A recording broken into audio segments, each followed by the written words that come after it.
안녕하세요. 미국 유학고스 TV 시청자 여러분들. 자, 오늘도 한 멤버분의 댓글을 한번 리뷰해 보도록 하겠습니다. 자, 한번 읽어보죠. 저는 유독교의 병폐를 개신교로 많이 오해하고 살았습니다 라고 하셨는데, 사실 저도 그래요. 님만 그런 게 아니라 저는 심지어 개신교인 가정에서 태어났습니다. 그래서 개신교인 가정에서 태어나가지고 어렸을 때부터 엄마 손잡고 교회를 다녔어요. 그래서 저는 몰랐는데 우리 엄마의 말에 의하면 제가 유아 세례를 받았다고 하더라고요. 유아 세례. 그 태어나서 얼마 안 돼가지고 베이비 때 세례를 받았다고 하는데, 사실은 유아 세례라는 게 저는 의미가 있을까 생각해요.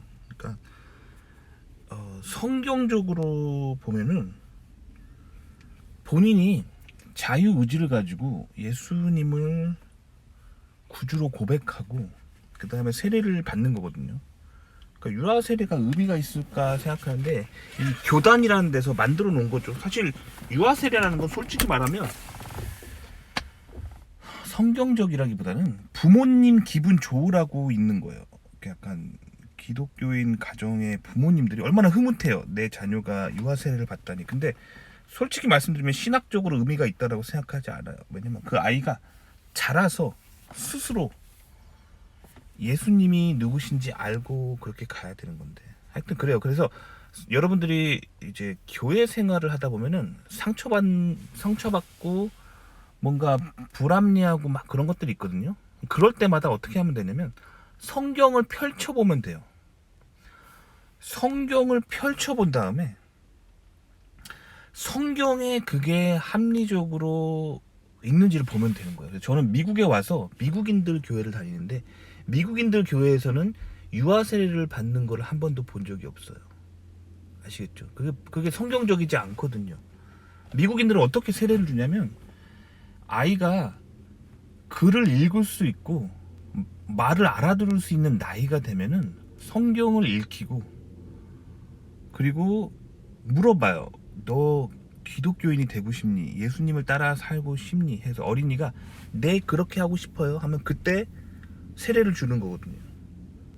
성경적이라는 게 뭔지 일단 좀 알면 좋은데, 근데 이제 교회라는 집단은 사실 성경적인지 아닌지 막 깊이 고민하고 막 그런 사람들도 있지만, 이 교단이라고 하는 것은 뭐랄까 사람들의 관습을 만들어내는 곳이기 때문에 이 교단이 하고 있는 것이 성경적인지 꼭 그거를 살펴보셔야 돼요. 그래서 유독교의 병폐라는 게 뭐냐면, 저는 어렸을 때 그래서 유아 세례 받고 어렸을 때 그렇게 교회 유치부부터 다니면서 그렇게 신앙생활을 한 사람인데, 제가 초중고등학교 때 교회 다니면서 가장 힘들었던 게 뭐냐면, 교회에서 이렇게 출석부 같은 걸 만들어 놓고 출석을 체크해요.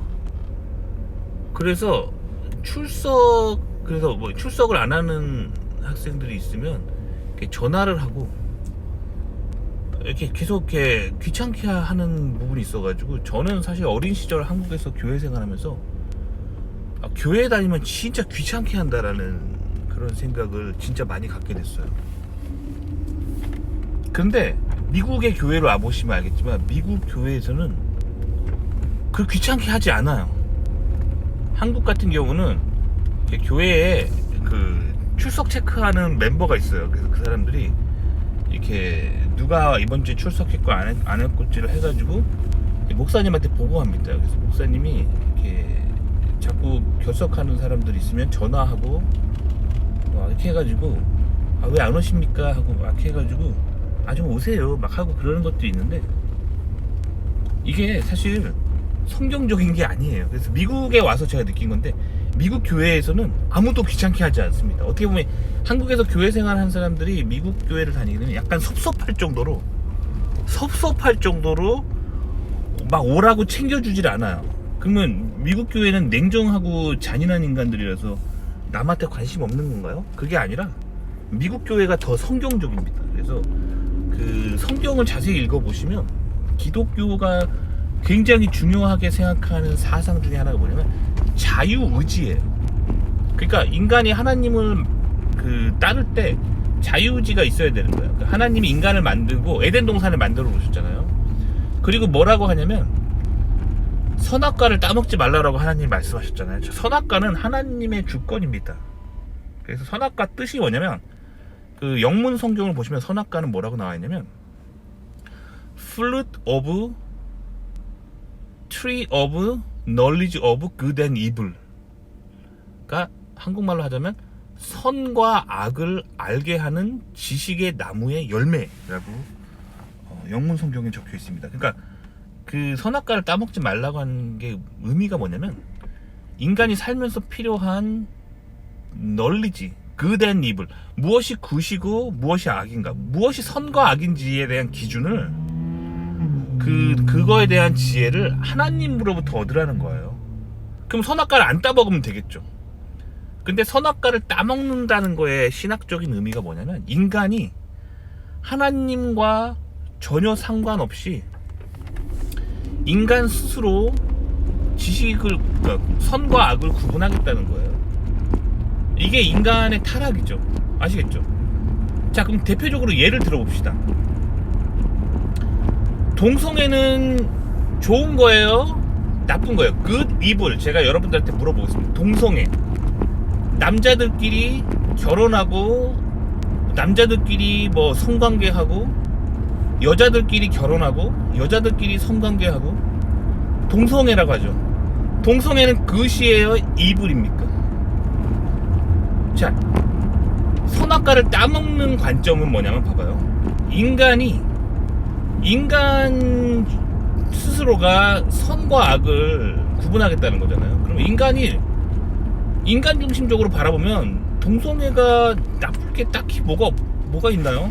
인간이 자기의 자아를 가지고 인간이 내가 나의 주인이 돼서 내가 나의 성 정체성을 내가 결정하는 건데 이게 뭐가 잘못이야? 이게 이제 현대 교육이 말하는 거죠. 좌파진보적 현대 교육이 말하는 거죠.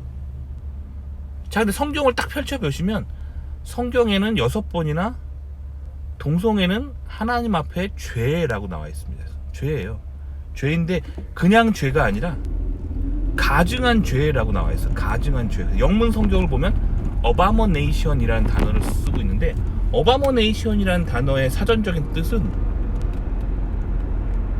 그 가증한 죄, 그러니까 매우 잘못한 일이라는 거예요. 매우 잘못한, 아시겠죠? 매우 그런 부정적인 감정을 일으키는 매우 잘못된 행동을 abomination이라고 합니다. 가증한. 그러니까 그러니까 지식을 하나님으로부터 구한다면 하나님은 동성애를 가증한 죄라고 얘기하는 거죠. 성경에서 6번이나 반복적으로 얘기하고 있습니다. 그러면 굉장히 큰 죄예요. 아시겠죠?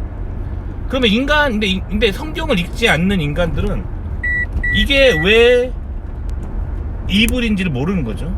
성경은 이불이라고 말하고 있지만 인간의 관점으로는 그것이지, 내가 하고 싶은 거 하는 건데 남이 무슨 상관이야. 아시겠죠? 이게 선악과를 따먹는 태도입니다. 아시겠죠? 그래서 선과 악을 그렇게 구분을 하는 거를 굉장히 중요한 거잖아요. 성경으로부터, 그러니까 하나님 말씀으로부터 선과 악을 구분할 것인가, 인간 스스로가 선과 악을 구분할 것인가, 그거에 따라서 인간은 전혀 다른 결론을 내린다는 거죠. 즉 선과 악이 뒤바뀔 수도 있을 만큼 굉장히 다른 판단을 내릴 수가 있다는 거예요. 자, 그럼 이렇게 중요한 거라면 하나님이 선악과를 인간이 따먹지 못하도록 해야 될 거 아니에요. 그러니까 즉 하나님 이외의 것으로부터 인간 스스로가 선과 악을 구분하지 못하도록 하나님 하셔야 될 거 아니에요. 그러면 아주 간단합니다. 제가 하나님이라면 에덴 동산의 한가운데다가 콘크리트 펜스를 아주 강력하게 쳐버리는 거죠. 그래서 절대 못 가도록, 혹시라도 뭐 오한마나 또 한마들이 있는 사람들, 그런 사람들이 뚫고 올 수 있겠죠. 그걸 대비해서 그 앞에 병사들을 좀 이렇게 좀 뭐 천사들을 한 10부대 정도 이렇게 배치해 놓으면 되겠죠. 칼든 천사들을. 그렇게 하면 되잖아, 그죠? 근데 그렇게 하지 않으십니다. 성경을 보시면 알겠죠. 에덴 동산에 아무런 울타리가 없어요. 그냥 에덴 동산에 그냥 한가운데에 선악과 나무가 있었고, 거기에 그냥 따먹지 말라고만 하셨을 뿐이에요. 근데 인간은 똑 따먹어버리죠. 아시겠죠? 그러니까 자유의지를 가지고 항상 선택하는 거예요. 그래서 하나님을 믿을지 안 믿을지 하나님은 자유를 주신다는 거. 그게 하나님의 큰 사랑이거든요. 그러니까 교회를 나올지 안 나올지 그거는 본인 스스로가 결정하는 거예요. 누가 개입하면 안 돼요. 그러니까 미국 교회는 아무런 강요를 하지 않아요. 그러니까 교회에 처음 와가지고 하루 예배 드리고 가도 아무도 붙잡지 않고 또 오세요 하지 않아요.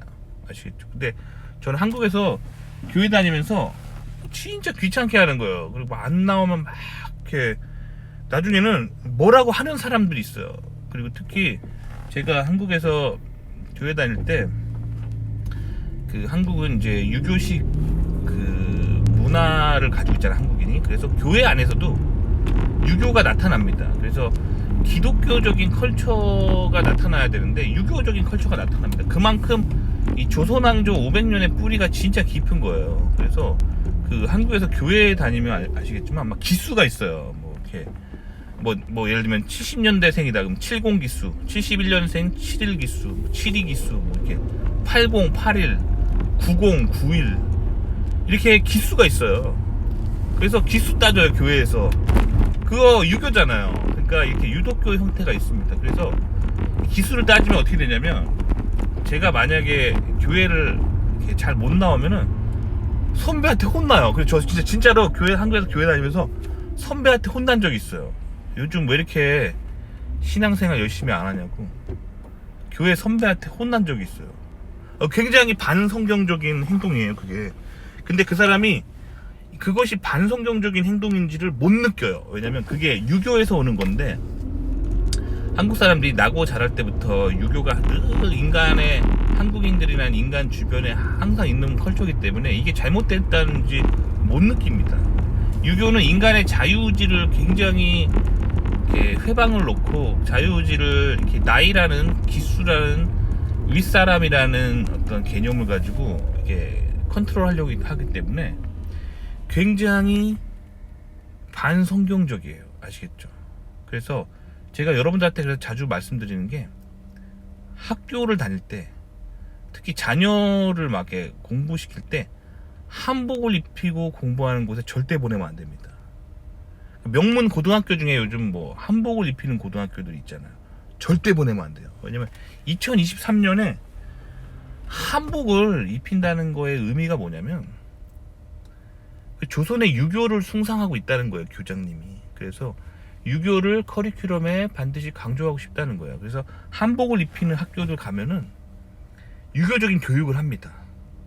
그래서 뭐 다산정리학용의 목민심서 같은 거 막 읽히면서 그거 뭐 공부하는 시간이 있고 막 그래요. 근데 유교가 절대 좋은 게 아니에요. 그러니까 한국 사람들은 유교가 굉장히 좋고 그런 거라고 생각하죠. 선비정신 굉장히 훌륭한 거라고 가르치지만, 사실 조선이 비참하게 살았던 근본적인 이유가 유교 때문이에요. 유교가 가지고 있는 그런 인간의 자유의지를 억압하고 그런 것들 때문에 굉장히 비참하게 살았다는 거예요. 근데 그 유교가 아직도 한국에 남아있고 유독교라는 형태로 한국 기독교에 많은 영향을 미치고 있어요. 그래서 교회에 막 기수가 있고, 그리고 계급이 있잖아요. 그러니까 하나님 안에서 사실 다 똑같다, 하나님 안에서 평등하다고 말하는 게 성경인데, 한국 교회 가보시면 알겠지만 직급이 있어요. 목사님 밑에 부목사님이 있고, 부목사님 밑에 전도사가 있고, 전도사님 밑에 권사님이 있고, 권사님 밑에 뭐 집사가 있고, 권사도 레벨이 있어요. 권사도 무슨 뭐 저도 잘 기억은 못하는데, 뭐 어렸을 때 교회 다녀보면 뭐 안수 집사가 뭐죠? 하여튼 집사 레벨인데 제가 다 기억은 못하는데, 무슨 그냥 집사가 있고 안수 집사가 있고 뭐 레벨이 있어, 레벨이. 그게 반성경적이라는 거예요. 성경을 자세히 읽어보시면 성경 안에서는 계급이 없습니다. 그러니까 미국 교회가 구현하고 있는 문화가 성경적인 거예요. 미국은 다 그냥 이름 불러요. 목사님이 이름이 존이면 하이 존 하는 거예요. 뭐 파스터 도 이렇게 뭐 라스트 네임 부르는 게 아니라 목사님 이름이 존 도면은 하이 존 하는 거예요. 근데 신도 이름이 뭐 탐이라고 하면은 목사님도 하이 탐 하는 거예요. 이게 수평적 커뮤니케이션이잖아요. 이게 서양인들이 수평적 커뮤니케이션이 나타난 이유는 성경의 고증이에요. 그러니까 원래 그 백인들도 중세 유럽을 보시면 조선이랑 똑같았어요. 그때 봉건제였기 때문에 계급이 있었어요. 그래서 아직도 영어에 그 흔적이 있어요. 뭐 예를 들면 그 영어 표현 중에 sir, S-I-R, sir라는 표현이 있거든요. sir. sir 뜻이 뭐냐면은 경이란 뜻이에요. 경. 그러니까 그 봉건제에 있어서 이게 자귀를 받은 사람인 거예요. 그 평민들이 자기를 받은 사람들, 귀족들한테 sir라고 불렀어요. sir, 경. 그러니까 이름이 뭐 존 도라면은 sir 도, 그러니까 도경 이런 거죠. first name으로 안 불렀단 말이에요. 그게 똑같아요. 조선시대 양반을 평민이 양반을 함부로 이렇게 부르지 못했던 것처럼 그 중세 유럽도 서구인들도 위아래가 있었어요. 그러다가 이제 기독교가 계속 퍼져 나가면서 이 유럽의 문화가 변하게 되는 거예요. 성경을 계속 깨달아 가면서. 그러니까 사실 그 서구 문화권에서 기독교가 뿌리를 박은 게 진짜 오래된 거예요. 고대 로마부터 시작한 거잖아요. 로마 원래 예수님 당시에 이스라엘은 로마의 식민지였어요. 그래서 그 예수님 말씀에도 나오잖아요. 그때 뭐 가이사의 것은 가이사에게 뭐 이런 하나님 말씀처럼 그 당시에 로마 황제 이름이 가이사였어요. 가이사. 그러니까 시저가 로마 황제에 있었던 그 시대에 예수님이 활동하신 거예요. 자, 그래서 그 유럽의 로마가 처음에는 기독교를 박해했죠. 그러다가 나중에 콘스탄티누스 황제가 돼가지고 그때부터 기독교를 국교로 공인하면서 이 로마를 타고 유럽의 기독교가 번져 나가면서 이제 중세가 시작되는 거잖아요. 근데 중세에도 이게 이 사람들이 봉건제 때문에 위아래가 있었기 때문에 이 성경이 뜻을 뭔지를 못 알아요. 그래가지고 중세에 막 그렇게 봉건제 사회에서 위아래가 있는 상황에서 이제 한국에 유독교가 있는 것처럼 중세도 그랬어요. 중세도 그 인본주의 기독교가 있었어요. 인본주의 기독교. 그래서 인본주의적으로 막 자꾸 가는 거예요. 그래서 인간 중심적인 그런 기독교가 중세에 발달했단 말이에요. 근데 그거에 반발해서 성경 중심적으로 돌아가자라고 하는 진실한 기독교인들이 이제 거기서 반발해서 이제 성서주의라고 하는 개념이 탄생이죠. 영국 중심적으로 영국 사람들이 성서주의자들이 많았기 때문에 영국 중심적으로 이제 뭉칩니다. 그리고 그 사람들을 이제 스스로를 이제 개신교라고 불렀어요. 그래서 그 프로테스탄트 그렇게 불렀습니다.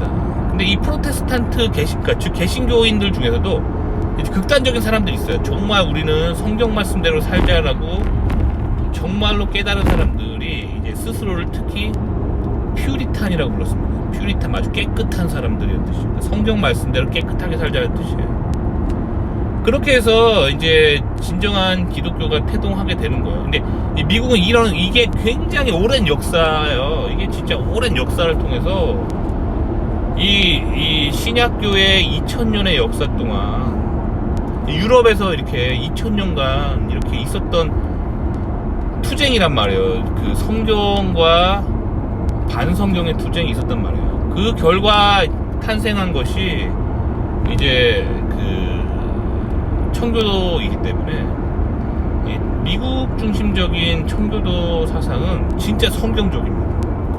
어떻게 하면 성경적일까를 막 고민하는 사람이에요. 그래서 미국에서 수평적 커뮤니케이션이 나타나는 게 개신교 컬처 때문에 그래요. 청교도 컬처예요. 그게 하이 존 하이 탐. 교수하고 학부 학생이랑 하이 존 하이 탐. 회사에서 사장님이 저 사장님을 최근에 만난 적 있어요. 저희 회사 사장님 되게 유명하거든요. 맨날 유튜브에 나오시고 막 세계적인 뉴스에 나오시는 분인데 우연히 제가 사장님을 마주쳤어요. 그래가지고 그 회사 복도에서 마주쳤는데 하이 하고 이름 불렀어요. 하이 존 하이 탐.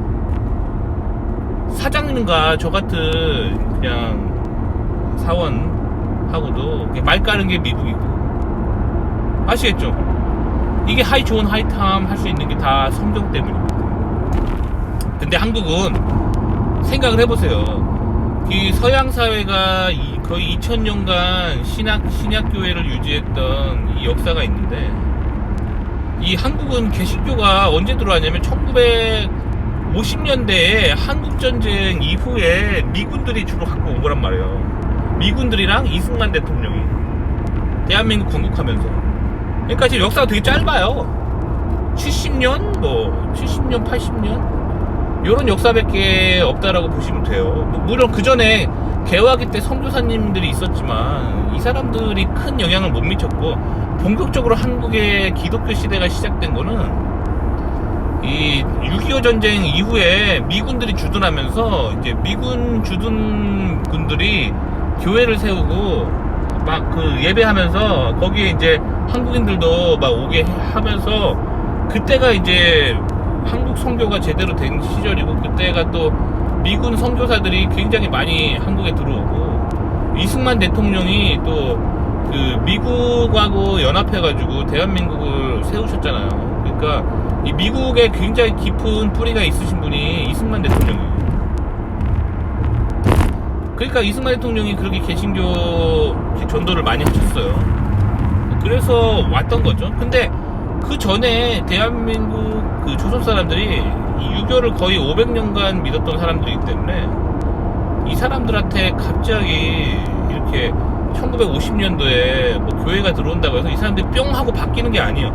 유럽도 하루아침에 바뀐 게 아니에요. 백인들도 하루아침에 바뀐 게 아니에요. 그 거의 백인들 역사 2000년은 그 신약교회에서 그 예수님이 태어나시고 그 예수의 제자들이 막 유럽으로 선교를 가면서 그 역사가 지금 2000년간 오면서 유럽이 지금 이제서야, 그리고 영국 중심으로 그 성경을 깨닫고, 그래서 그 사람들이 미국으로 와서 청교도라는 세력이 생겨나고 이러면서 이제서야 미국도 이 정도 문화가 꼽힌 건데, 한국은 그거에 비하면 굉장히 기독교 문화가 짧으니까 이게 한순간에 사람이 뿅 하고 바뀌는 게 아니에요.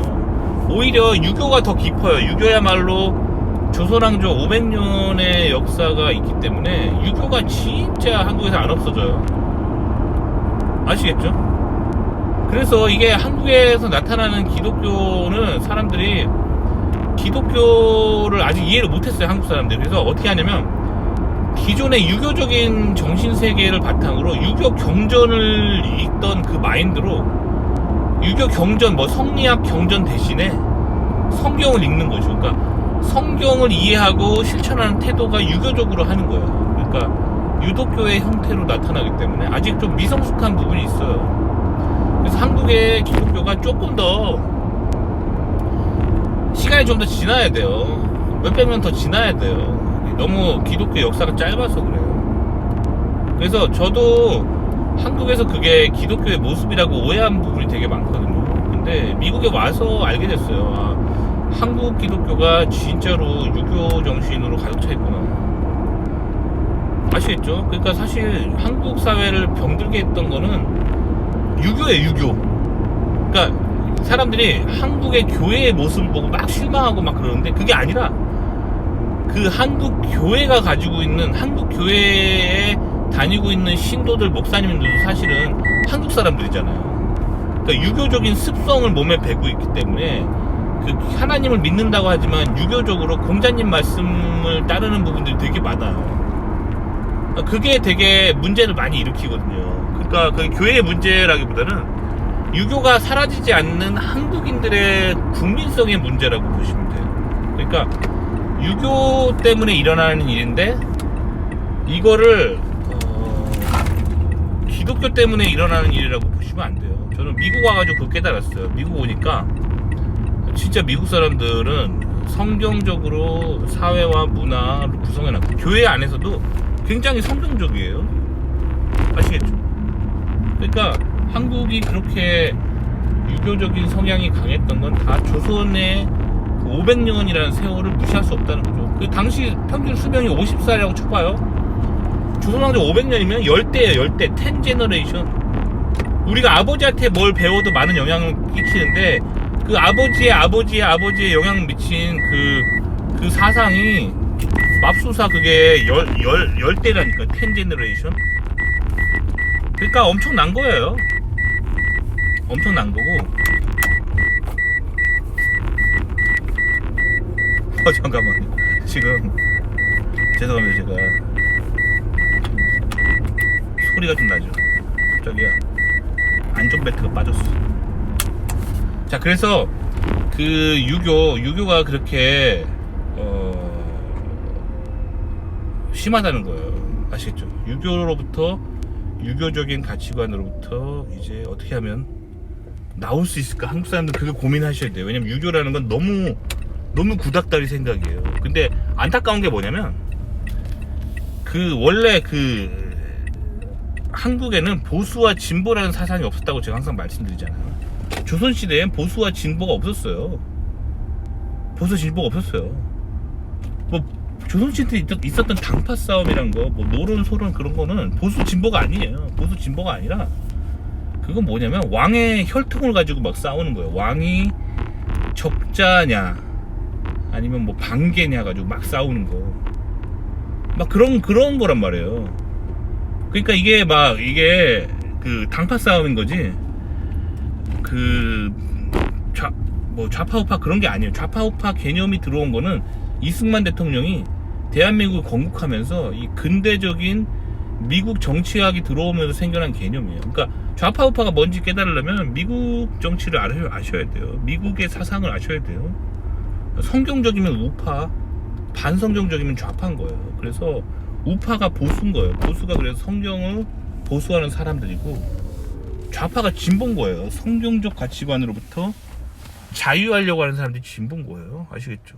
그러니까 한국 사람들이 그래서 이것 때문에 굉장히 오해하는 거예요. 왜냐면 한국 사람들한테 보수적인 사상이 뭐냐고 물어보면 고리타분한 할아버지들이 막 유교적이 꼰대같이 막 꼰대 부리는 거를 보수라고 얘기하는데 아니에요.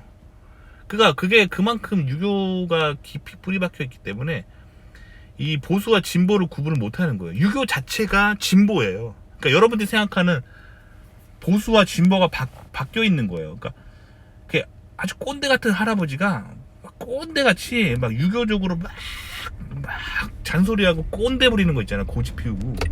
그게 진보예요. 그게 유교니까 그게 진보인 거예요. 반성경적인 사상인 거잖아요. 아시겠죠? 성경은 자유의지를 존중하고 자유의지를 바탕으로 인간이 자유로운 결정을 내리게 하는 거, 이게 보수예요. 어때요? 이 얘기 들으니까 보수랑 진보랑 잘못 알고 있었죠? 왜 잘못 알고 있었냐면 유교가 그렇게 무서운 거예요. 유교적인 필터로 세상을 바라보고 있었단 말이에요, 사람들이. 아시겠죠? 그러니까 그 한국 사람들이 그래서 왼쪽과 오른쪽을 항상 헷갈려해요. 왜냐면 그 유교라는 거는 좌파적인 사상이고 굉장히 진보적인 사상인데 그걸 한국인들은 보수라고 인식하기 때문이에요. 보수가 아닙니다. 아시겠죠? 유교는 진보적인 사상이에요. 이거 오늘 처음 들으셨나요? 그러니까 그래서 유학을 나가고 외국에 좀 살아보셔야 돼요. 한국에 진보와 보수 개념이 들어온 게 미국에서 들어온 거예요. 그럼 미국 사람들이 뭐라고 하는지 그 정의를 정확하게 알아야 될 거 아니에요. 아시겠죠? 그러니까 한국의 고리타분한 유교적인 생각을 가지고 있는 할아버지, 꼰대 할아버지들이 이게 진보인 거예요. 아시겠죠? 그리고 인간의 자유의지를 존중하는 것, 이게 보수입니다. 아시겠죠? 자, 그러면은 출퇴근길에 자주 볼 수 있는 불신지옥 및 단체 인원의 길거리 찬송가. 자, 인간의 자유의지를 존중하는 게 아니잖아요. 인간의 자유의지를 존중해야 되는데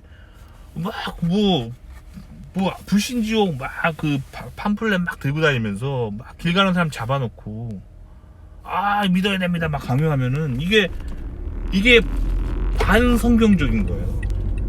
이게 왜 한국 사람들이 이런 식으로 전도를 하냐면 이게 바로 유교입니다. 유교는요, 유교 경전을 막 강요해요. 그래서 유교 경전을 보면 남존 여비잖아요. 남자가 더 중요한 거잖아요. 그렇게 말해놓고 여자들이 그걸 따르지 않으면 막 괴롭히잖아요. 여자들 막 억압하고. 그리고 아이들한테 막 어린 사람들한테 너네들 노인이랑 나이 많은 사람들한테 존댓말하고 공경하라고 강요하고, 그렇게 안 지키면은 나쁜 사람이 돼서 이제 회초리 맞는 거잖아. 때리는 거잖아요. 그러니까 유교가 굉장히 반성경적인 반자유의지를 가지고 있는 그런 사상입니다. 굉장히 진보적인 사상이에요.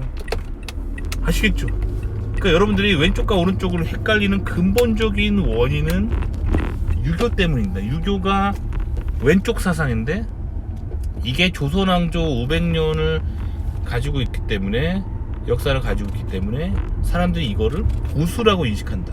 즉 진보적 사상을 보수라고 인식하는 한국인들 때문에 한국 사람들이 왼쪽과 오른쪽을 헷갈려 한다는 거예요. 그래서 국제사회에서 항상 적응을 못해요. 그렇기 때문에 제가 한복을 입는 학교 절대 보내면 안 된다는 얘기예요. 2023년에 한복을 입히는 학교들은 이 유교를 강조하겠다는 거예요. 즉 왼쪽 사상을 한국인들 젊은이들에게 불어넣겠다는 얘기예요. 절대 가시면 안 돼요. 아시겠죠? 그러면은 물론 한국에 살면은 뭐 어떻습니까? 한국에서 한복 입고 공부한다는 게 뭐가 나빠요. 근데 제 채널의 관점은 항상 뭐죠? 미국 유학을 가는 사람들의 관점으로 이 국제사회의 룰과 국제사회의 매너와 국제사회의 에티켓을 알려고 할 때 한복을 입히고 공부하는 학교에서 공부한 사람들은 거의 망할 확률이 높다는 거예요. 아시겠죠? 한국의 명문 고등학교 중에 한복을 입고 공부시키는 데가 있어요. 자, 혹시라도 본인이 고등학교 때 한복을 입고 공부한 적 있다. 그러면 제가 말한 거 명심하세요. 나는 왼쪽이랑 오른쪽이랑 헷갈리는구나. 왼쪽이랑 오른쪽이랑 거꾸로 배웠구나. 이거 굉장히 무서운 거예요. 봐봐요. 국제사회에서 사람들은 다 오른쪽으로 가는데 혼자 왼쪽으로 가면은 사고 나요. 왼쪽과 오른쪽을 구분하는 건 기본이에요. 저는 제 아들한테 왼쪽 오른쪽 구분하는 거는 언제 가르쳤냐면, 걔가 말을 알아들을 수 있는 그 나이부터 뭐 한 3살? 3살 때부터 왼쪽 오른쪽을 가르쳤어요. 자, 밥 먹을 때는 오른손, 그게 밥 먹는 손이 오른쪽 손이야, 왼쪽 손이야. 옷 입을 때, 자, 이 추리닝에다가 오른발 줘야지. 오른발 넣자, 왼발 넣자. 자, 양말 신자, 오른발, 왼발. 장갑 낄 때, 오른 장갑, 왼 장갑. 요 구분하는 거 어릴 때부터 해야 되는데, 이게 기본인데 한국 사람들이 이걸 거꾸로 배웠다니까요. 얼마나 답답해요. 그러니까 한국 사람들 국제사회에서 항상 못 어울리고 왕따가 되는 거예요. 왼쪽이랑 오른쪽 구분은 기본인데. 아시겠죠? 잘 모르셨던 분은 지금 배우시면 돼요. 지금이라도 교정할 수 있어요. 자, 성경적이면 우파, 반성경적이면 좌파입니다. 아시겠죠? 그래서 성경적 가치관을 보존하는 거, 보수하는 거, 그게 보수, 컨저버티브고, 성경적 가치관으로부터 자유하는 거, 리버럴, 그게 진보예요. 그러니까 출퇴근길에서 불신지옥 하면서 막 전도하는 사람들은 이거는 왼쪽이에요. 유교예요. 유교를 믿는 그 가치관을 그대로 그 성리학 경전 대신에 성경을 읽고 있는 어르신들이죠. 굉장히 답답해요. 저도 저런 사람들 보면은 성경에는 저런 식으로 하나님 사랑을 전하는 거를 저렇게 전하면 안 됩니다. 성경적이지 않아요. 아시겠죠? 소음에 시끄럽고 사이비처럼 홀려있는 사람 모습 같다. 저렇게 보이면 오히려 사람들이 더 거부감을 가질 텐데 설득력이 전혀 없고 거부감만 생긴다. 유교적 태도를 가지고 기독교를 전파하려고 하는 겁니다. 안타깝죠. 그러니까 저 유교적인 거를 버리셔야 돼요. 그러니까 저 모습 그대로 여러분들이 유교의 뭐 서당 같은 데 가시면 똑같이 저렇게 가르쳐요. 유교 경전을 이번에는 뭐 공자님이 그렇게 말씀하셨으니까 하면서 막 얘기하고, 공자님 말씀 막 뭐 안 지키면은 회초리를 들잖아요. 회초리 들고 막 다리 걷어하고 이렇게 회초리 때리잖아요. 유교라, 유교 아시겠죠? 유교. 자, 그래서 이런 것들이 흔히 말씀하는 유독교의 경우인 듯 합니다. 그러니까 그 유교가 사실 그래서 님이 그래서 이런 수십 년째 기독교에 거부감이 있으셨던 거예요. 그러니까 유교 안에서 기독교를 추구하기 때문에 이게 유교적인 가치가 섞여 있는 형태인 거예요. 그러니까 뭐 예수님이 구원자라고 말은 하지만 그 성경의 원리대로 행동하고 전도하고 성경의 원리대로 이제 그 생각하고 이런 훈련이 한국 사람들이 진짜 안 돼 있는 거죠. 유교적인 정신이에요. 그래서 저는 아직도 기억이 납니다. 그 한국에서 제가 교회 다니면서 청년부 생활했는데 뭐 이렇게 같이 이렇게 누구 생일이어가지고 케이크를 먹었어요. 케이크를 먹었는데 케이크를 먹고 제가 다 먹고 이제 제가 먹은 케이크 접시를 설거지 하려고 그랬어요. 그랬더니 제 동기들이 야 하지마 그러면 야, 밑에 애들 시켜 그러는 거야. 이게 교회가 아니에요. 이러면 이게 교회, 이게 유교예요. 유교. 이거 어디서 많이 본 모습이죠. 야, 밑에 애들한테 접시 닦는 거 시켜. 이거 뭐 몸 사상이냐면 이게 바로 군대에서 쫄따구들한테 막 시키는 사상이잖아요. 근데 저한테 그 얘기 했던 게 여자 동기예요. 그럼 걔는 왜 군대도 안 갔다 왔는데 왜 그런 밑에 애들한테 접시 닦는 거 시켜 이런 말을 하게 됐을까? 그러니까 한국에 여러분들이 알고 있는 군대 문화가 아니라는 거예요. 군대 때문에 일어난 현상이 아니에요. 유교 문화입니다. 아시겠죠? 왜냐면 미군들, 제가 그 미군 부대에서 군복무를 했거든요. 근데 미군들은 이렇지 않아요. 미군들도 군대잖아요. 그러니까 밑에 사람 시키는 게 군대 문화라면 미군에서 나타나야 돼요. 근데 미군들은 안 그래요. 미군들하고 같이 햄버거 먹잖아요. 미군들이랑 같이 케이크 먹잖아요. 그러면 자기가 먹은 접시는 자기가 치웁니다. 미군들은 그렇게 해요. 밑에 미군 뭐 병장이 상병한테 야, 내 그릇 좀 치워라 시키지 않아요. 미군 문화가 아닙니다. 아시겠죠? 그럼 미군들은 왜 그렇게 행동할까요? 그러니까 그게 결국에 군대 문화가 아니라 유교 대 기독교 차이예요. 아시겠죠? 그러니까 그 한국 사람들이 그 교회 안에서 하는 행동들이 유교에 남은 잔재가 진짜 많아요. 그러니까 그 한국 사회에서 뭐 교회에 대한 상처가 있으신 분들은 사실 까보면 교회에 대한 상처가 아니에요. 그게 아니라 유교에 대한 상처예요. 제가 몇 달 전에 저한테 댓글 다신 분 중에 기독교 가정에서 태어났는데 자기는 진짜 기독교가 뭐 이렇게 힘들다 하는 분이 계셨어요. 왜 그러냐 이렇게 댓글을 봤더니 아빠가 맨날 때린대요. 아빠가 교회 다닌다면서 맨날 때리는 거예요. 회초리 들고. 자, 그러면 그게 유교잖아. 유교. 뭐 아빠 말 안 듣는다고 해서 회초리 들고 막 때리고 폭력을 행사하고, 그거 유교입니다. 유교. 그러니까 한국 사람들이 그걸 잘 못 깨달은 거예요. 아시겠죠? 그러면은 어떻게 자녀를 키워야 되냐? 성경의 가치관에 의하면 사랑으로 키워야 되죠. 뭔가 자녀가 못한다 하더라도 실수할 수 있어요. 그걸 인정해주고 사랑으로 키우면서 다시 일어날 수 있도록 용기를 주는 게 부모의 역할이고, 그게 성경이 말하고 있는 가치관이죠. 아시겠죠? 그러니까 한국에 이게 진짜 굉장히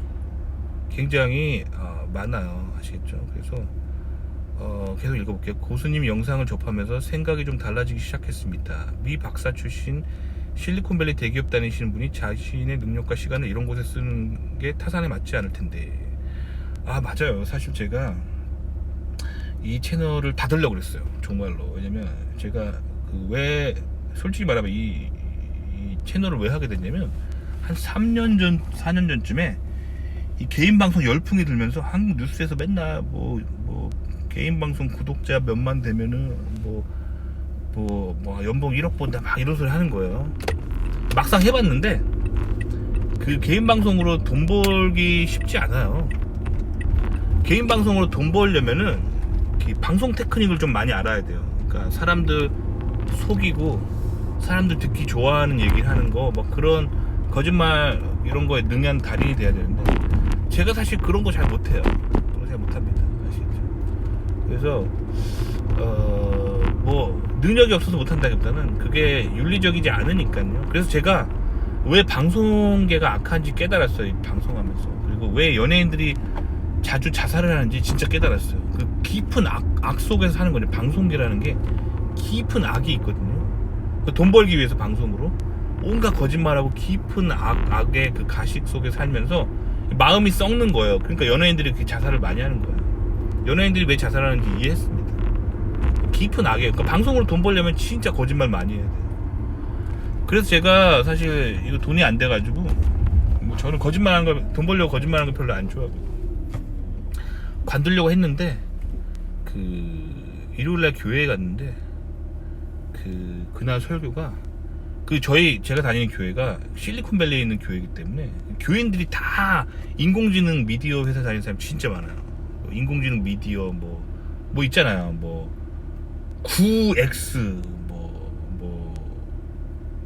UXX 뭐 이런 데 있지만 넷XX 뭐 이런 이렇게 인공지능 미디어 플랫폼 회사 다니는 사람 진짜 많아요. 그러니까 목사님도 이거 아시는 거예요. 돈 벌려고 인공지능 이용해서 막 사람 뇌에서 도파민 뽑아내는 막 그런 알고리즘 만드는 거 다 아시니까 그 목사님이 돈 벌기 위해서 돈 벌 목적으로 뭔가 막 사람들에게 뭐 말을 하는 그런 태도는 건강하지 않다 이런 얘기 자주 하시거든요.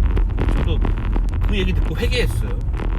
돈 벌 목적으로 믿는 사람인데 그러면 안 되겠지 하면서 제가 그래서 일단 당분간은 이 채널을 계속 하기로 했어요. 돈도 별로 안 나옵니다. 제가 이 채널 지금 구독자 10,000명인데 한 달에 한 20만원 정도 벌어요. 내가 왜 20만원 버냐면 이 보수적인 태도로 얘기하기 때문에 제가 한번 실험을 해봤어요. 진보적인 태도로 하면 얼마나 버나. 그래서 작년 7월에 제가 좌파 진보적인 컨셉으로 막 한 적이 있거든요. 방송을. 그때 작년 7월에 130만원 벌었어요. 테스트한 거예요. 제가 뭐 좌파 진보가 좋아서라기보다는 궁금한 거 있으면 테스트 해보거든요. 인류학적으로 테스트 해본 거예요. 인간이 왜 좌파 진보에 끌리는 거에 대해서. 근데 테스트 해본 결과 20만원 대 130만원이면 6배예요. 6배. 그러니까 인간이 좌파를 그렇게 좋아한다는 거죠. 인간이 그런 육신의 정욕 그걸 바탕으로 한 좌성향 요거를 가지고 이제 좌성향을 취하면 인간이 굉장히 좋아한다는 거죠. 그러니까 방송이 그래서 악한 거예요. 왜 연예인들이 맨날 자살하는지 여러분들 깨달으셔야 돼요. 연예인들은 이런 감독들, 이 돈 벌기 위해서 좌파 진보적인 악한 미디어를 생산해내는 그런 감독, 뭐 PD들의 하수인들이에요. 그러니까 악의 종이 돼서 악의 사상을 계속 물들어서 악의 꼭두각시가 되어 사니까 자살 충동을 많이 느끼는 거예요. 아시겠죠? 하여튼 그래서 저는 저라도 좌파적으로 하지 말자라는 마인드를 가지고 있어요. 그래서 나는 좌파하지 말자, 나는 좌파 방송하지 말자 이런 마인드를 가지고 있습니다. 왜냐면 요즘 인공지능 미디어 시대라서 다 좌파입니다. 요새 좌파 방송 겁나게 많은 이유가 이게 PD들이 진짜 좌파라기보다는 그 사람들을 좌파에 빠뜨리는 거예요. 그 마약을 만들고 있는 거예요. 미디어 마약을. 그래가지고 막 퍼뜨리면 돈을 많이 법니다. 좌파 리더들이. 하지만 그 좌파의 팔로워들인, 좌파의 시청자들인 대중들은 좌파에 빠짐으로 인해서 가난해지는 거예요. 그러니까 남을 가난에 빠뜨리고 나는 돈을 버는 게 좌파예요. 그러니까 진짜 나쁜 거잖아요. 그렇죠? 그래서 제가 좌파 방송을 안 하는 거예요. 그리고 이 방송을 계속하는 이유가 나라도 이 대좌파의 시대, 인공지능 미디어가 이끄는 대좌파의 시대에 나라도 좌파하지 말자 이런 마인드를 가지고 있어요. 그래서 계속 보수적인, 특히 요즘 같은 세상에 가장 인기 없는 기독교적인 이야기를 막 하고 있어요. 아시겠죠? 계속 얘기해볼게요. 단지 좋은 뜻만으로 하기에는 귀찮을 수도 있고 힘들 텐데 라는 의문과 호기심 느꼈습니다. 뭐 알아주신 감사합니다. 님 같은 사람 별로 없어요. 대부분 사람들은 이런데 막 저한테 막 짜증내고 악플 다는 사람 많았어요. 제가 댓글창 닫은 이유가 저는 이런 마인드로 하고 있는데 저한테 막 짜증내고 댓글 악플 달고 힘들었어요. 진짜 자, 그래서 영상을 시청하면서 깨달음을 얻었을 때는 한 번은 이런 생각이 들었습니다. 조선 말기, 대한민국 건국 초기, 서양 선교사들이 이 땅에 가져온 새로운 사회적 가치관과 학문 지식을 접하고 깨달음을 얻은 사람들이 느꼈을 느낌이 이런 느낌들이 아니었을까 하는 생각이 들었습니다. 그렇죠. 사실은 한국이 이렇게 근대화가 된 것들은 다 개신교 때문이에요. 그러니까 개신교가 들어오기 전에 한국은 어떤 모습이었냐면 조선이었잖아요. 조선의 유교 때문에 그 임금제도, 왕가랑 그리고 소수의 사대부, 전체 인구의 한 2% 정도밖에 안 되는 이 사대부라고 하는 사람만 잘 살았고 나머지는 모두 비참하게 살았었거든요. 이거를 한국 지금 사극을 틀면은 막 조선이 막 멋지게 묘사하는데 사실 그 사극을 보는 대부분의 시청자들은 자신과 그 사대부를 싱크로 하는데 그렇지 않아요. 사대부는 당시 조선의 인구의 상위 2% 정도만 되는 사람들이었고 나머지 98% 사람들은 다 평민이나 노비였어요. 그러니까 여러분들이 사극을 볼 때 관전 포인트는 뭐냐면 내가 저 갓쓰고 도포 쓴 선비가 아니라 저기서 그 박 깔고 있는 머슴, 그 말 타고 막 이렇게 선비들이 지나가면 길에서 이렇게 엎드려 있는 저 평민, 그것과 자기를 싱크로 해야 돼요. 그런데 이 사극의 국뽕 스탠스는 보는 시청자들로 하여금 나와 저 사대부, 저 멋진 그 옷을 입고 있는 도포 갓을 쓴 사람과 나를 싱크로 시키기 때문에 이게, 그래서 한국 사람들이 이 미디어를 조심해야 되는 거예요. 아시겠죠? 유교 사회는 진짜 힘들었던 사회예요. 아시겠죠? 그런 유교에서 이 해방되면서 이 근대 문물이란 게 들어왔던 게 다 서양 선교사들이, 서양인들이 왜 동양에 왔겠어요?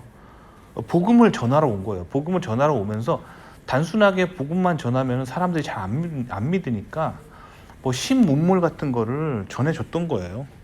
아시겠죠? 자, 계속 읽어볼게요. 그분들 덕에 유교적 악습 과병폐 그나마 많이 제거할 수 있었던 것 같습니다. 그쵸? 근데 아직도 많이 남아있어요. 완전 제거를 한다면 더한 선진국이 될 거라는 생각이 들었습니다. 근데 완전 제거가 안 될 거예요. 왜 제거가 안 되는지 얘기해 드릴게요. 그건 바로 제사를 지내기 때문에.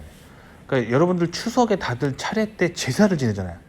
이 제사의 의미가 뭐냐면은 공자님이 말씀하신 그 조상에 대한 제사의 제례법을 바탕으로 그 조상에게 절을 한다는 건 무슨 뜻이냐면 맹세를 하는 거예요. 나는 공자님 말씀과 유교 사상을 가지고 이 가정을 이끌어 나가겠습니다 하는 맹세예요. 그런 맹세를 전 국민이 하고 있는 나라인데 유교가 절대 없어지지 않아요. 아시겠죠? 그러니까 무언가에다가 사람이 글을 적고 절을 하는 행위가 굉장히 중요한 거예요. 그래서 성경에는 하나님 외에 다른 것들에게 절을 하지 말라라고 성경은 말하고 있는 거예요. 인간이 그렇게 뭔가에게 절을 하는 순간 그게 그거에 대한 맹세가 되는 거예요. 그러니까 유교가 이렇게 악습이고 병폐인데 그 악습과 병폐에 대한 맹세인 거예요. 그러니까 한국이 이게 진짜 안 되는 거고, 한국을 이렇게 바꿔놨던 세력들은 다 개신교인들이에요. 개신교인들은 성경 말씀 때문에 아시겠지만 개신교 집안들은 그 명절에 차례를 지내지 않아요. 조상에게 절을 하지 않습니다. 왜냐하면 성경에서 그렇게 하지 말라고 했기 때문에. 근데 카톨릭은 다르죠. 카톨릭은 좌파진보적 기독교입니다. 그래서 카톨릭은 전 세계 어디에 들어가든지 현지 문화를 존중을 해주는 게 있어요. 그래서 카톨릭은, 사실 한국 사람들이 카톨릭을 왜 많이 믿냐면 기독교는 믿고 싶은데 개신교 가게 되면 조상에게 절을 못하기 때문에 이제 카톨릭은 조상에게 절해도 된다라고 하기 때문에 카톨릭 가는데, 그렇게 한다고 되는 게 아니에요. 왜냐면 성경을 펼쳐보면은 조상에게 절을 하지 말라라고 적혀 있어요. 저는 카톨릭 신자들이 성경을 바라보면서 무슨 생각하는지 저는 진짜 모르겠어요. 왜냐면 성경을 정말 펼쳐보면은 성경에는 분명히 조상에게 절을 하지 말라라고, 우상숭배라고 클리어하게 나와 있는데, 그거를 뭐 카톨릭의 사제나 신부님 뭐 수녀님 뭐 교황이 괜찮다고 해서 괜찮은 게 아니에요. 그렇기 때문에 카톨릭이 인본주의입니다. 성경에 적힌 거를 따라가지 않고 인간이 만든 인간의 시스템, 종교 시스템의 수장이 괜찮다라고 하고 그 말을 고치면 되는 게 아니에요. 아시겠죠? 그래서 선진국과 개신교 정신은 연관이 있습니다. 그래서 세계의 선진국들을 다 보면은 개신교를 믿은 국가들이 선진국으로 갑니다. 다 대표적인 게 미국이죠. 영국. 아시겠죠? 이 개신교와 이 국력과 개신교와 이 부와 관련이 있어요. 자본주의랑 관련이 있어요. 아시겠죠? 삶을 어떻게 하면 제대로 살 수 있을지 참된 진리를 찾아다니는 사람들이 있습니다. 그들에게 유독교의 불신지옥 강요가 아닌 과거 선교사들처럼 성령의 깊은 가치에 깨달음을 줄 수 있는 곳이 있다면 지금의 개신교 입지는 많이 달라질 수 있겠구나라는 생각이 들었습니다. 사실이긴 한데 말씀하신 게 그 한국에 그 개신교가 온전하게 성경을 받아들이지 않는 여러 가지 요소가 유교를 못 버려서예요. 솔직히 말씀드리면 한국의 기독교인들이 그 명절에 차례드리는 그 제사 지내는 문제 때문에 카톨릭을 많이 가고 그 개신교에 남아있는 사람들도 제가 알기로 한 절반 정도는 명절에 이렇게 차례를 지내는 걸로 알고 있어요. 특히 여성분들 같은 경우는 이제 본인이 종갓집에 시집을 가면은 본인이 아무리 개신교인이라 해도 그 차례 지내는데 참석을 하고 막 그래야 되거든요. 그러니까 이미 뭐 결혼하신 분들은 뭐 어쩔 수가 없습니다. 뭐 결혼하는 거 어쩔 수가 없죠. 가정의 평화를 위해서. 근데 아직 결혼 안 하신 미혼 여성분들은 그래서 본인이 개신교 신자라면은 하나님을 안 믿는 집안으로 절대 시집 가시면 안 돼요. 그렇게 되면은 본인이 그 시집간 집안에서 그 유교의 그 제사를 지내게 되면 거기에 절을 해야 되잖아요. 이거 우상 숭배에 해당되는 거예요. 본인의 믿음을 다 버리는 행위입니다. 그렇게 하시면 안 돼요. 남자분들도 그 본인이 뭐 종갓집이고 막 그래서 이제 자기가 장손이고 그래가지고 차례를 지내야 하시면은 본인이 개신교인이라 한다면 하시면 안 돼요. 그것 때문에 카톨릭 가가지고 카톨릭은 된다 하더라 해서 간다고 해결되는 문제가 아닙니다. 성경을 펼쳐보시면 성경엔 클리어하게 조상신에게 절하는 것을 우상숭배라고 말하고 있어요. 아시겠죠? 하나님을 저버리는 행위입니다. 배도예요. 그게 배도. 아시겠죠? 그러니까 이 유교와 그 조상의 절을 하는 것 때문에 한국 사람들이 계속 그런 불행에 빠져 있다는 거예요. 솔직히 말씀드리면 저희 집안도 굉장히 유교적인 그런 그 풍습이 있어요. 그래서 저희 아버지 때까지 계속 제사를 지러 왔는데 제 대에서 제가 끊었습니다. 아시겠죠? 그래가지고 아버지가 장남은 아닌데 아버지 형제분들이 있는데 그 명절 때 제사를 지내요. 그래서 온 가족들을 다 초대해가지고 그 명절에 그 모든 사람이 와가지고 조상에게 절을 해야 되는데 항상 제 차례가 되면 저는 얘기합니다. 큰아버지한테 저는 안 들어갑니다. 그럼 큰아버지가 타협을 해요. 알겠다, 너 기독교 믿어서 안 오는 건 아는데 그래도 예의상 옆에 들어와서 그럼 너는 기도하고 있어. 옆에 그냥 남들 절할 때 옆에 그냥 서서만 있어. 기도하면서 있으면 되잖아. 저는 아예 그 방 안에도 안 들어가겠습니다. 방에 들어가시면 안 돼요. 왜 그런지 제가 영적인 그 모습을 보여드릴게요. 보여드린다기보다는 말로 설명해 드릴게요. 자, 조상에게 왜 절을 하면 안 되냐면, 자, 성경에 의하면 사람은 죽으면 하나님 앞에 갑니다. 그래서 천국과 지옥의 심판을 받아요. 그래서 천국에 어떻게 갈 수 있냐면 예수 그리스도를 주라고 인정한 자들, 자신의 주님이라고 구세주라고 인정한 자들은 예수 그리스도께서 나의 죄를 대신하여 돌아가셨기 때문에 천국에 가는 거예요. 하지만 예수 그리스도를 받아들이지 않은 사람은 인간은 살면서 죄를 지을 수밖에 없거든요. 예수를 안 믿어서 지옥에 가는 게 아니라 본인의 죄 때문에 지옥에 가는 거예요. 아시겠죠? 지옥에 갑니다. 근데 예수님을 믿은 사람은 자신의 죄가 해결되기 때문에 천국에 가는 거예요. 아시겠죠? 그럼 저도 어떻게 보면 지금 불신지옥을 얘기한 거잖아요. 불신지옥은 맞아요. 팩트인데 그 말하는 방식이 저 사람들이 유교적이라는 거예요. 유교는 강요하면 안 됩니다. 저도 여러분들에게 강요하고 있지 않아요. 저는 그 제가 알고 있는 성경의 진리를 말씀을 드렸고, 불편하신 분들은 이 영상 닫으시면 돼요. 언제든. 그리고 제 채널 언제든 구독 끊으시면 돼요. 마우스로 클릭만 하면 구독. 뭐 핸드폰 가지고 계신 분들은 구독 버튼 한 번만 더 터치하면 클릭하면은 구독이 해지가 돼요. 그 자유의지를 가지고 떠나가시면 돼요. 그리고 가끔 그래도 제 채널이랑 비슷한 영상을 보셨던 분들은 제 영상이 님에게 추천 영상으로 갈 수 있거든요. 그러면 오른쪽에 그 점 3개 클릭하신 다음에 관심 없이 누르면은 인공지능이 다시는 안 보여줘요. 이렇게 자유롭게 떠나가시면 되는데, 저는 악플러들이 진짜 이해가 안 가요. 제가 말하는 게 마음에 안 들라고 끝까지 싸우면서 물고 뜯고 진짜 힘들게 하는 사람들이 있어요. 이게 유교예요. 이게 유교적인 정신이에요. 그러니까 조선시대도 보면은 왕이 뭔가 마음에 안 드는 얘기 했다고 해서 그 막 상소 올리고, 왕이 막 그 사약을 내리는데 사약을 마지막까지 마시면서까지 끝까지 왕한테 저항하는 인간들 있잖아요. 이게 유교예요. 유교. 이게 의롭다고 막 선비정신, 이게 이렇게 자기가 옳다고 생각하는 거를 남에게 떼쓰는 게 의롭다라고 유교는 얘기하기 때문에, 이 유교 정신을 가진 사람이 굉장히 피곤해요. 그래서 한국의 인터넷 사이버 공간이 굉장히 힘들고 악플러들이 그렇게 많은 게 다 유교 정신 때문이에요.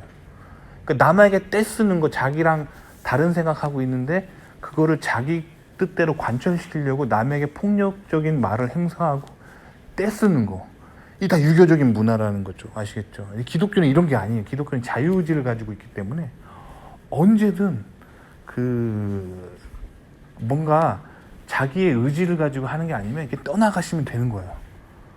자기가 마음에 안 들면 그냥 제 채널 떠나가시면 되는 거예요. 다시는 안 오시면 되는 거예요. 아시겠죠?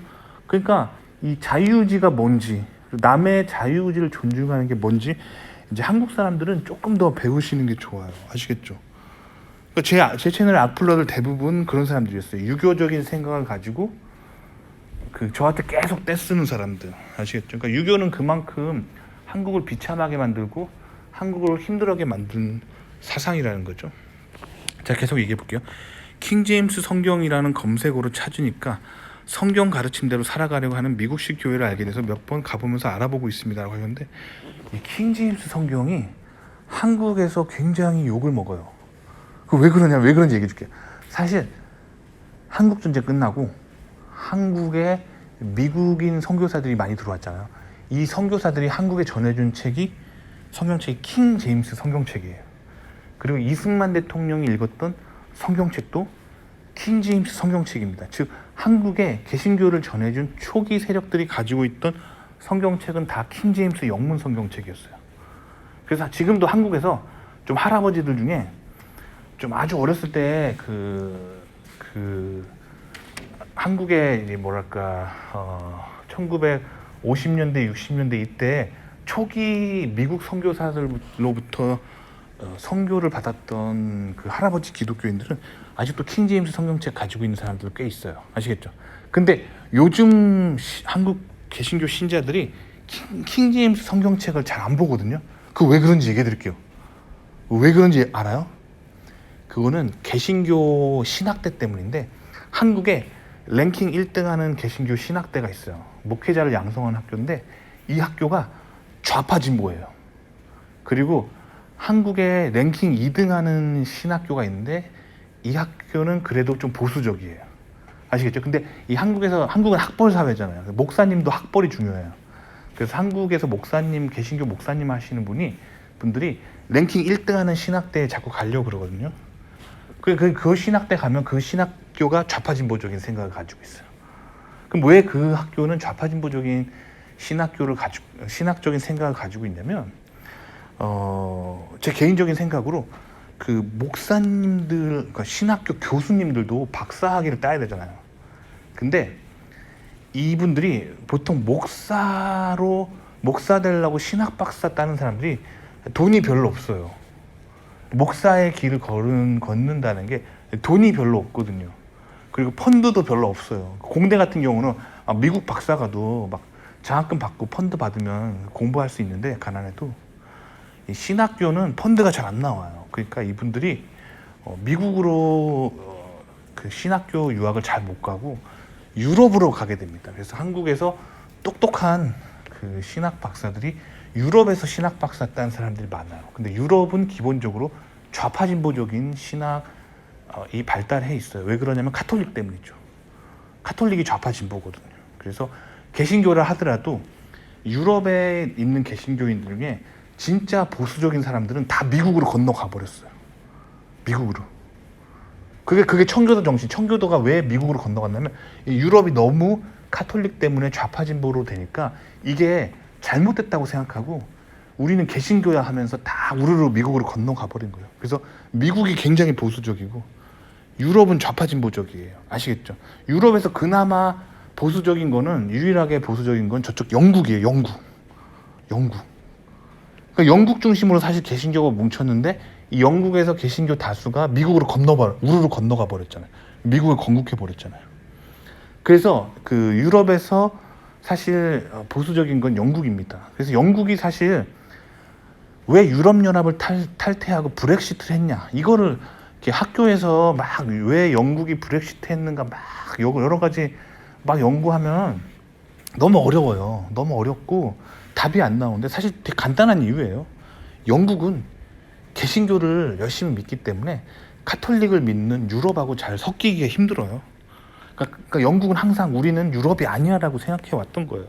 근데 지리적으로 유럽이기 때문에 그 경제적인 이점 때문에 유럽 연합을 형성하고 있었는데 이제는 노모 유럽이라는 거죠. 우리 유럽 하기 싫어한 거예요. 아시겠죠? 그게 큰 경제적인 손해를 보면서까지 영국이 브렉시트 했던 이유는 개신교 때문이에요. 간단한 이유인데 이거 설명하려면은 경제학자들이 설명하려면 되게 어렵잖아요. 근데 종교를 알면 되게 간단한 이유예요. 아시겠죠? 자, 그래서 킹 제임스 성경책이란 거는 어떻게 된 거냐면 중세에 카톨릭이 교황 중심적으로 계속 권력을 쌓고 성경이랑 전혀 상관없는 엉뚱한 얘기들을 그 카톨릭 교리로 막 내세우니까 이게 잘못됐다고 생각된 그 개신교 신자들이 전부 카톨릭을 탈퇴해버린 거예요. 그 다음에 영국 중심으로 뭉쳤어요. 그래서 이 영국의 제임스 국왕이 카톨릭이 너무 좌파 진보적이다, 안 되겠다 싶어가지고 그 원인을 찾아내는 거예요. 그 원인은 뭐냐면 카톨릭이 번역하는 성경 때문이에요.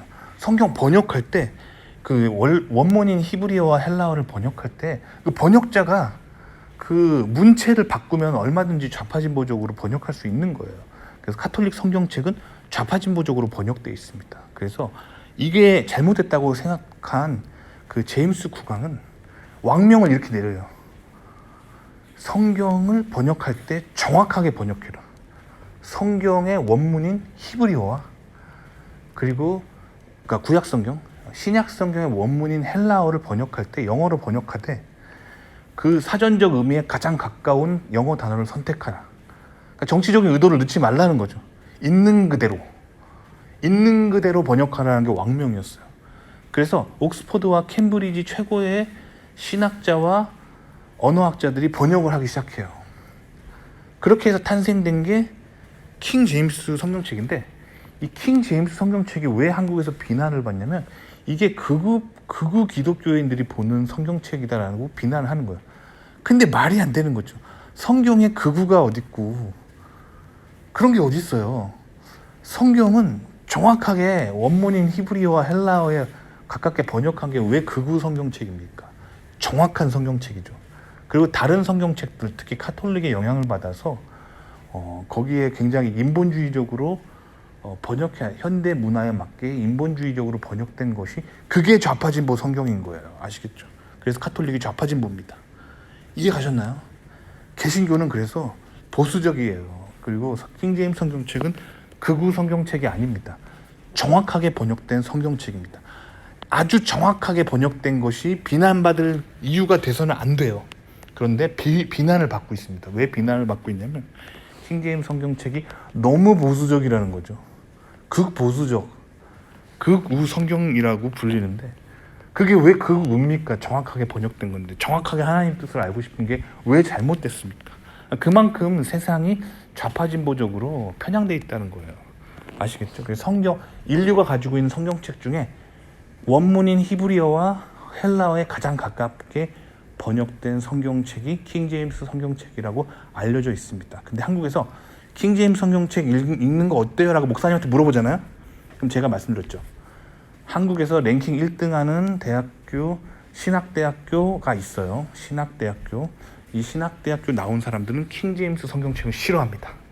왜냐하면 그 학교의 학풍이 유럽에서 신학을 공부한 사람들이 다수 있기 때문에 좌파진보적인 그런 생각을 가지고 있어요. 그래서 그 한국에서 랭킹 1등하는 신학교 사람들은 어떤 생각을 가지고 있냐면 개신교 신학교임에도 불구하고 에큐메니칼이라고 하는 그 유럽의 카톨릭과 개신교가 전 세계에 있는 개신교가 연합해야 된다라는 생각을 가지고 있어요.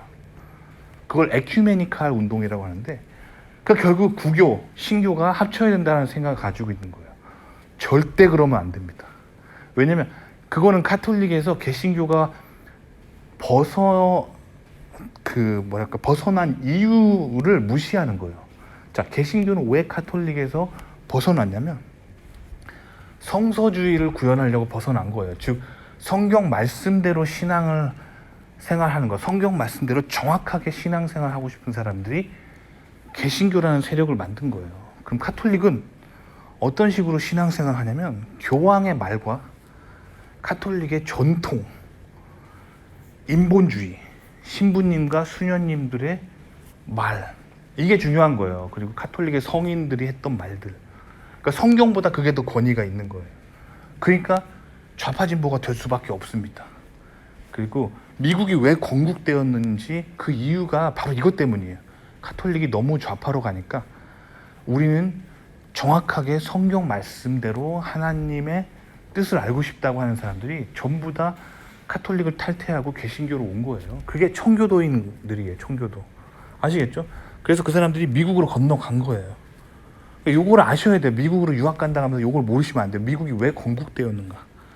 개신교의 그 이상향을 건설하기 위해서 이들이 목숨을 걸고 유럽을 탈출해서 목숨을 건 항해를 해서 아메리카 대륙까지 온 거예요. 그런 사람들이 미국인들의 조상이라는 걸 아셔야 돼요. 그러니까 개신교를 모르면 미국에서 이 핀트를 모르고 항상 분위기 파악 못하는 사람이 되는 거예요. 그래서 개신교가 미국에서 뿌리 내리고 미국인들과 어울리고 살아갈 때 굉장히 중요한 사상이 개신교입니다. 아시겠죠? 그러니까 여러분들이 미국에서 왜 우파 대통령이 지지를 받는가? 그거를 왜 미국의 모든 언론들은 우파 대통령을 그렇게 비난하는데도 왜 미국에서 계속 우파 대통령이 당선이 되는가? 요거를 아셔야 돼요. 그리고 미국에서 좌파 대통령을 지지하는 사람들은 대부분 어떤 사람들인가? 이 성향을 아셔야 돼요. 그래야지만 미국이 보인단 말이에요. 그러니까 개신교를 아셔야 돼요. 그래서 킹제임스 성경책은 꼭 읽어야 됩니다. 킹제임스 성경은 미국인들이 가장 많이 읽는 성경책이고 특히 영국인들과 미국인들이 가장 많이 읽어요. 그래서 이 사람들을 영어로 와습이라고 합니다. 와습. 화이트 앵글로색슨 프로테스탄트라는 뜻인데 백인 앵글로색슨 계열의 개신교도라는 뜻이에요. 영국과 미국을 중심으로 있는 이 와습이라고 합니다. 그래서 와습들이 킹제임스 성경책을 읽어요. 아시겠죠? 근데 이 와습은 사실 영국과 미국인들만 와습이 아니라 킹제임스 성경책 가지고 계신 분은 첫 페이지 서문을 보시면 이렇게 적혀 있어요. 하나님의 은혜로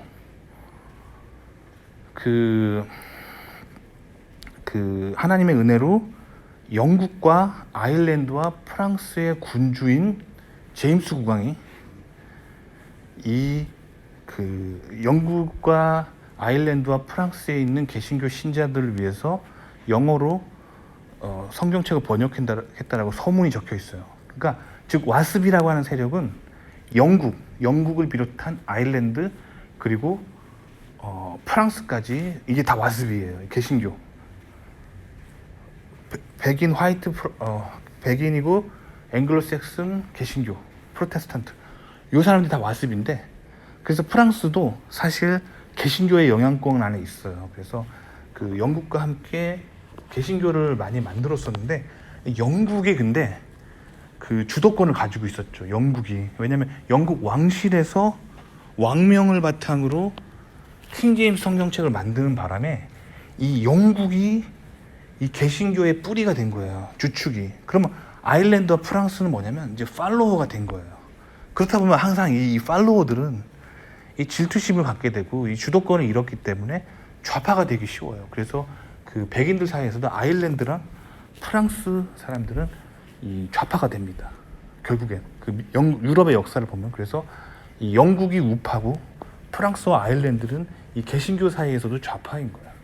그러다가 프랑스가 무슨 일을 벌이냐면 이 영국을 자꾸 이렇게 질투나고 견제하다가 결국에는 카톨릭 세력에 깊이 빠지게 돼요. 그래서 영국은 개신교로 남아있지만 프랑스는 카톨릭에 굉장히 많이 넘어가 버립니다. 그러면서 인본주의가 막 발생하고 그러다가 이제 카톨릭이 좌파잖아요. 그래서 좌파 세력에 굉장히 많이 프랑스가 좌파 세력에 굉장히 많이 압도되는 거예요. 그래서 이 좌파라는 말 있잖아요. 좌파라는 말이 이 프랑스어에서 온 말이에요. 프랑스. 그래서 이 서구 개신교인들은 항상 성경적이면 우파라고 얘기를 하고 오른쪽에 항상 이렇게 쓰거든요. 무슨 의식이나 그 정치적인 행사나 무슨 행사를 할 때 항상 오른쪽에 씁니다. 그게 이제 개신교인들의 전통이에요. 우리는 하나님의 오른편에 선 사람들이다. 왜냐하면 성경을 읽어보면 하나님의 오른편에 선 사람들이란 말이 되게 많이 나와요. 그 뜻이 뭐냐면 하나님의 그 편에 선 자들이란 뜻이에요. 그래서 이제 프랑스에서 이 카톨릭과 인본주의를 중심으로 한 좌파 진보가 굉장히 발달하게 되면서 이 사람들이 영국에 반발을 하게 되는 세력이 프랑스에 생겨나게 됩니다. 그래서 특히 자코뱅당이라고 하는 이 당이 생겨나는데 이게 영국의 그 개신교 세력들 이들을 반대하기 위한 좌파 세력들이에요. 그래서 이 사람들이 의회에 왼쪽에 앉습니다. 그래서 프랑스 대혁명이 일어났을 때 의회에 왼쪽에 앉았기 때문에 스스로를 레프트라고 불렀어요. 프랑스어로 레프트라고. 이게 좌파의 뿌리예요. 아시겠죠? 그래서 우리가 흔히 좌파라고 하는 게 이 프랑스 대혁명 때 그 의회에 왼쪽에 앉았던 사람들이라는 뜻이에요. 그 얘기 뭐냐면 우리는 반성경적인 사람들이라는 뜻이에요. 아시겠죠? 그러니까 성경적이면 우파, 반성경적이면 좌파. 아시겠죠?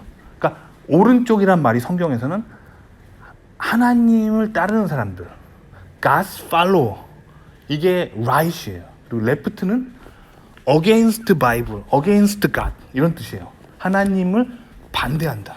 아시겠죠? 요 사상을 아셔야 돼요. 아시겠죠? 그러면 카톨릭이 그러면 하나님을 반대하니까 좌파예요? 그러니까 그렇게 본다라기보다는 카톨릭은 그 예수 그리스도만이 유일한 구원자라는 거에 대해서 반대합니다. 카톨릭 신자들 모르셨어요? 카톨릭 교리를 잘 보세요. 카톨릭은 그 예수 그리스도의 은혜로만 인간이 구원받는다라고 말하지 않습니다. 그건 개신교예요. 근데 성경에는 뭐라고 적혀 있냐면 개신교가 맞아요.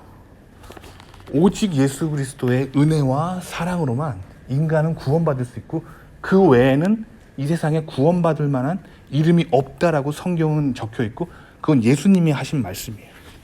아시겠죠? 그러니까 카톨릭이 그래서 하나님을 따르는 조직이면서도 성경적이지 않은 거예요. 그래서 카톨릭에서 다양한 문화와 다양한 사상들을 다 존중하게 되는 거예요. 그래서 한국에서도 카톨릭은 그 유교의 조상신에게 절을 해도 뭐라고 하지 않습니다. 아시겠죠? 근데 그렇다고 해서 되는 게 아니에요. 그러니까 그래서 카톨릭이 좌파 진보적인 기독교가 되는 거예요. 이해 가셨죠? 그래서 이 성경을 이해할 때는 이 제대로 정확하게 이해하는 게 중요해요. 그래서 제대로 정확하게 이해하고 있는 세력들이 이 개신교들이고 그 중에서도 특히 이 성경을 정말 정확하게 따르려고 하는 세력들이 청교도라고 하는 세력들이에요. 영국 중심으로 뭉쳤던 그런 개신교인들이고 이들이 유럽이 너무 좌파 진보적으로 가니까 카톨릭의 영향권 때문에 그래서 결국엔 유럽을 탈출하기로 결심합니다. 이들이 마지막 보루라고 믿었던 영국마저도 이 그 영국의 개신교인들이 이제 그 귀족 중심적인, 그리고 그래서 카톨릭의 영향을 받은 뭐 그런 어떤 인간적인 인본주의를 계속 못 버리니까 이 영국의 개신교 세력 안에서도 굉장히 성경적으로 성경 말씀대로 살고 싶었던 이 청교도라고 한 세력들이 이 영국마저도 실망을 느낀 채 이제 목숨을 건 항해를 하고 새로운 땅으로 떠나기로 결심하는 거예요. 그래서 유럽으로 갑니다. 그래서 유럽으로 가서 죄송합니다. 그래서 미국으로 갑니다. 미국. 유럽을 탈출해서 미국으로 갑니다. 그래서 미국을 건국을 하는 거예요. 이게 미국의 역사예요. 그러니까 미국을 이해하려면 킹제임스 성경을 반드시 알아야 되고 개신교 역사를 반드시 알아야 돼요. 그리고 개신교 교회를 다녀야겠죠. 그래야 미국의 주류와 연결되는 거예요. 미국과 개신교 교회는 뗄래야 뗄 수가 없습니다. 그러니까 제가 미국에서 이렇게 성공하고 미국 사회에 잘 정착할 수 있었던 이유가 이 미국의 보수 개신교 청교도 사상을 잘 알기 때문이에요. 그래서 이 항상 이렇게 백인들과 우호적인 관계를 맺고 이 굉장히 그 백인들하고 잘 지내는 거예요. 아시겠죠? 그러니까 백인들이 이 미국 아메리카 대륙에 도착했을 때 왜 인디안들하고 전쟁을 벌였냐면 처음에는 우호적인 관계를 맺었어요. 그래서 왜냐면 인디안들이 처음에 정착하려고 했던 그 청교도인들을 굉장히 많이 도와줬어요. 그래서 첫 땡스기빙 때 같이 파티도 하고 그래서 그게 땡스기빙 추수감사절의 기원이잖아요. 같이 파티도 하고 그랬어요. 근데 이 사람들이 그래서 처음엔 우호적인 관계를 지내면서 그 인디안들에게 굉장히 친구가 되어주었고, 그리고 그러면서 이제 복음을 전하려고 했어요. 근데 인디안들이 끝까지 복음을 받아들이지 않는 거예요. 그리고 인디안들은 기본적으로 마야 아즈텍 문명입니다. 그래서 그들의 종교에는 인신공양을 드려요. 그러니까 사람을 제물로 바쳐드리는 그런 인신공양의 종교 행위가 있었고, 그리고 그들은 기본적으로 공산주의를 가지고 있었어요. 공산당. 그러니까 뭐 칼마르크스 레닌주의를 모르는 사람들인데도 그 자연에서 오는 모든 물건들은 우리의 것이 아니라 자연에서 온 거기 때문에 모든 땅 위에 붙어 사는 사람들끼리 나눠 가져야 된다는 공산주의를 가지고 있었어요. 그래서 인디안들은 공산당이었습니다. 그래서 그 공산주의로 서로 먹을 거를 다 나눠 가졌어요. 그렇게 사유재산이 없은 채 살았기 때문에 이 개신교인들은 그들과 섞일 수가 없었어요. 왜냐하면 개신교인들은 기본적으로 10계명에 10번째 계명에 사유재산을 하나님이 인정합니다. 남의 재산을 탐하지 말라고 했는데 인디언들은 재산의 개념이 없이 서로 뭐 예를 들면 사슴 한 마리 잡으면 사슴 한 마리를 10토막 내가지고 10명이 논아 먹는 거예요. 그렇게 살았어요.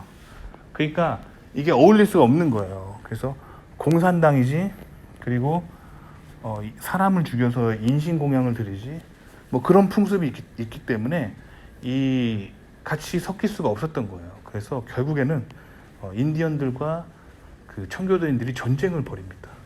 그게 결국에는 그 성경 말씀 때문에 그런 거죠. 성경 말씀에 의하면 사유재산을 인정하지 않는 사람들과 그리고 사람을 인신공양을 드리는 것들, 이런 것들은 성경에서 금하고 있는 내용이기 때문에 이제 인디언과 청교도인들이 싸울 수밖에 없었어요. 요거 이해하셔야 되는데 요거를 설명해주는 인문학 책이 거의 없다는 거죠. 성경을 읽고 미국사를 보면 다 아는데. 아시겠죠? 자, 그래서 저는 그 거꾸로죠. 미국으로 온 외국인인데 이 완전 청교도 정신으로 무장하고 미국인들 교회를 같이 다니면서 그들과 같이 밥 먹고 같이 신앙생활하고 뭐 그러니까 저는 미국에서 백인 친구들이 굉장히 많고 어느 회사를 갔든 백인들하고 금방 친해져요. 이게 저의 원동력이에요. 그러면 이게 백인들하고 친해지잖아요. 그럼 백인들이 다 알려줘요. 이 회사에서 좋은 부서는 어디고 나쁜 부서는 어디고 다 알려줍니다. 이 정보력이 달라요. 근데 하나님을 안 믿는, 교회를 안 다니는 한인 유학생들은 이 미국 내국인들과의 그 연결고리가 없은 채 그 맨날 뉴스만 봐요. 뉴스. 그러니까 좌파가 되는 거예요. 그러니까 좌파가 말하는 그 이게 좋대라고 말하는 거를 뉴스를 보고 그거에 속아 넘어가서 현실에서 좌파들이 좋다고 하는 걸 선택하는 거예요. 항상. 그러니까 항상 가난해지고 항상 망하고 뭐 이 인생이 안 풀리는 거예요.